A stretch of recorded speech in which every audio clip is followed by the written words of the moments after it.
Gizmo.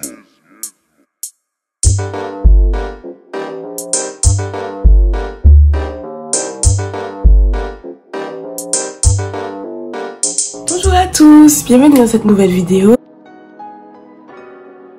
Aujourd'hui, je vais vous parler de 5 choses que je faisais avant, au niveau capillaire, et que je ne fais plus maintenant. Première chose, alors les massages crâniens. Pourquoi j'en faisais? Parce que ça aide à la circulation sanguine, ça stimule la pousse, ça détend même. Maintenant, pourquoi je ne le fais plus? Parce que j'ai de plus en plus la flemme en fait, et j'ai pas envie d'avoir dans ma routine capillaire quelque chose qui me boute, on va dire, enfin quelque chose qui... Je sais pas comment vous expliquer, mais en tout cas j'ai de plus en plus la flemme. Au tout début, bon, je prenais mon temps, je faisais genre 5 à 10 minutes devant ma série Netflix avec de l'huile de moutarde. Mais maintenant, deuxième chose, donc acheter comme une folle. Product Junkie, on sait, on connaît, vous savez. C'était surtout parce que je ne savais pas vers quoi me tourner. Donc je testais tout et du n'importe quoi. Je pouvais avoir 6 gammes dans ma salle de bain. Si j'en voyais une qui m'intéressait, eh ben je l'achetais. Je ne le fais plus. Bon ben c'est parce que l'argent capacite vite. J'ai trouvé des produits adaptés et j'ai envie de les garder quand même un bon moment. Enfin tout le temps que mes cheveux y adhèrent. Après je ne suis pas fermée à de nouvelles découverte. Si je vois une gamme qui m'intéresse, bien sûr que je vais l'acheter. Je me contente de finir déjà ce que j'ai par exemple dans ma salle de bain. Et ça aussi, ça contribue à l'environnement, à l'écologie, et donc je trouve ça bien.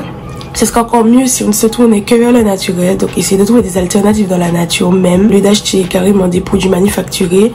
Mais bon, je suis pas encore à ce stade-là, j'essaie de faire des efforts. Troisième chose, donc l'éco-wash. Avant, j'en faisais parce que je faisais du sport. Et je me disais que c'était une bonne alternative pour retirer toute la crasse, on va dire, toute la sueur qu'il y avait sur mon crâne. Mais maintenant, bon, je ne fais plus de sport, je compte m'y remettre. Mais là, je trouve que ce n'est pas vraiment utile. Après, il y en a certaines qui n'utilisent pas forcément dans le cadre du sport, mais juste parce que c'est plus doux qu'un shampoing classique. Quatrième chose, donc le démêlage de doigts. Pourquoi je le faisais avant? Parce que c'était vraiment la hype. Bon, je sais que certaines continuent à le faire, mais en tout cas, moi, ah non, je ne peux plus. Je peux pas. Je voulais tester, voir qu'est-ce que c'était, comment ça rendait, est-ce que ça démêlait bien mes cheveux. Mais maintenant, non. Pourquoi? Parce que je constate que ça n'enlève pas forcément les nœuds. Comme j'ai des ongles, bon là mon vernis est caillé, bref. Comme j'ai des ongles, ça a tendance à... Je sais pas si ça vous fait ça, mais quand mon ongle est un petit peu cassé et que je ne le vois pas, quand je passe ma main comme ça reste coincé dans mes ongles, ça les casse, après mes cheveux sont... Non. C'est pour démêler mes cheveux, je vais prendre ma brosse. Donc soit la Deadman, soit une petite brosse ronde que tu mets tes doigts. Bon, de toute façon je vais vous filmer de quoi je vous parle. Soit je prends ça, soit je prends mon pen à dents larges et je démêle mes cheveux. Et des fois même, ça emmêle plus les cheveux qu'autre chose. Ça m'est déjà arrivé. Après peut-être que je n'ai pas la bonne technique. Et pour finir, cinquième chose, donc le length check. Qu'est-ce que le length check? Donc c'est vérifier la longueur de vos cheveux. Donc par exemple tous les 3 mois, tous les 6 mois, tous les 1 an.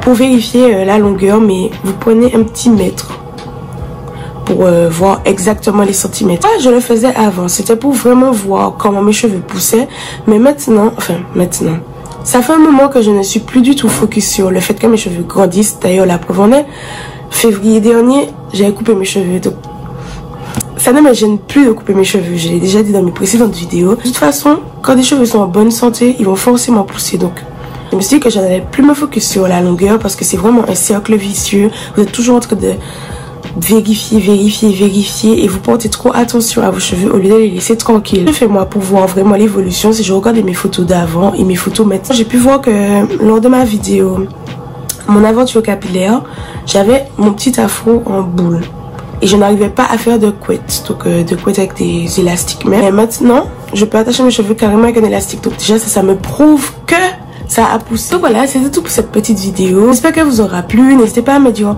vous, en commentaire, ce que vous faisiez avant que vous ne faites plus maintenant et vice versa.